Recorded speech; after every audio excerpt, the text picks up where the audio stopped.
What's up guys? In this tutorial, I will show you how to change your YouTube channel name quickly and easily.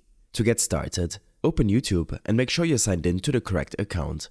Click on your profile picture in the top right corner and then select View Your Channel. This will take you to your YouTube channel homepage. Here, click on Channel Customization. This will take you to the Channel Customization page under the Profile tab. Now scroll down until you see the Name section. Here, you can enter your new channel name. Keep in mind that changes made to your name and profile picture will only be visible on YouTube and will not affect other Google services. Also, YouTube allows you to change your name twice within 14 days, so choose carefully. Once you've entered your new channel name, go to the top right corner and click on Publish. You will see a Changes Published message at the bottom confirming that your new name has been updated. It may take a few minutes for the change to fully reflect across YouTube, but when you go back to your channel page, you should see your new channel name applied.